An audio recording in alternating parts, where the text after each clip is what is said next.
Il-mira tal-gvern li jkompli jsaħħaħ is-setturi tal-agrikoltura, is-sajt u drittijiet tal-annimali s-sena li ġejja, kif sar fl-aħħar snin minkejja l-isfidi kollha, mhux l-inqas dawk li għadhom jaffettwaw lid-dinja kollha.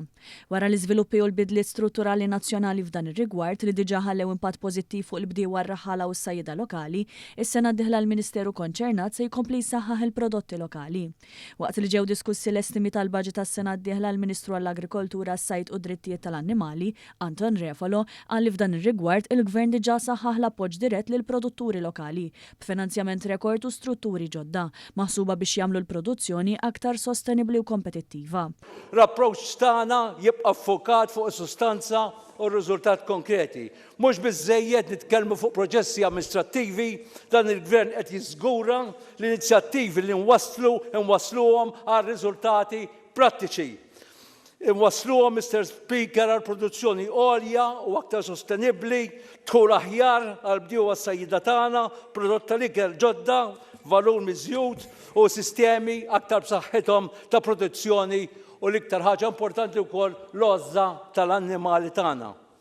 Is-sena d-dieħla se tara proġetti oħrajn jidħlu fis-seħħ fosthom il-Food Innovation Hub u Farmers Market ġdid b'investiment ta' 10 miljun euro, waqt li l-biċċerija pubblika se tiġi modernizzata b'investiment ta' 20 miljun euro. Refalo sostna wkoll il-Gvern se jiftaħ mill-ġdid il-Pitkalija ta' Għawdex li kienet ingħalqet minn Gvern Nazzjonalista, waqt li l-prodotti tal-bdiewa Għawċin se jitwasslu Malta b'xejn, f'miżura kruċjali li toħloq ukoll ġustizzja lokali. L-2026 ukoll se tara l-bidu ta' faċilità tal-ewwel xorta tagħha li tipprovdi kura professjonali temporanja u servizzi ta' adozzjoni għall-annimali abbandonati. Sadan it-tant fl-istess Ministeru s-Segretarju Parlamentari Alicia Buġejja Sajt qalet li l-Gvern qed ikompli jagħti priorità lis-settur tas-sajt permezz ta' investiment kontinwu kemm minn fondi nazzjonali kif ukoll Ewropej. Buġejja Sajt ukoll irreferi tal-introduzzjoni tal-Fish Fridays, ir-roadshow edukattiv li ddur l-iskejjel fejn nitfal l-ġenituri jiġu mistiedna jduqu tipi differenti ta' ħut lokali skont l-istaġun, waqt li jitalmu dwar il-baħar li jiċċirkonda u l-industrija tradizzjonali tas-sajt.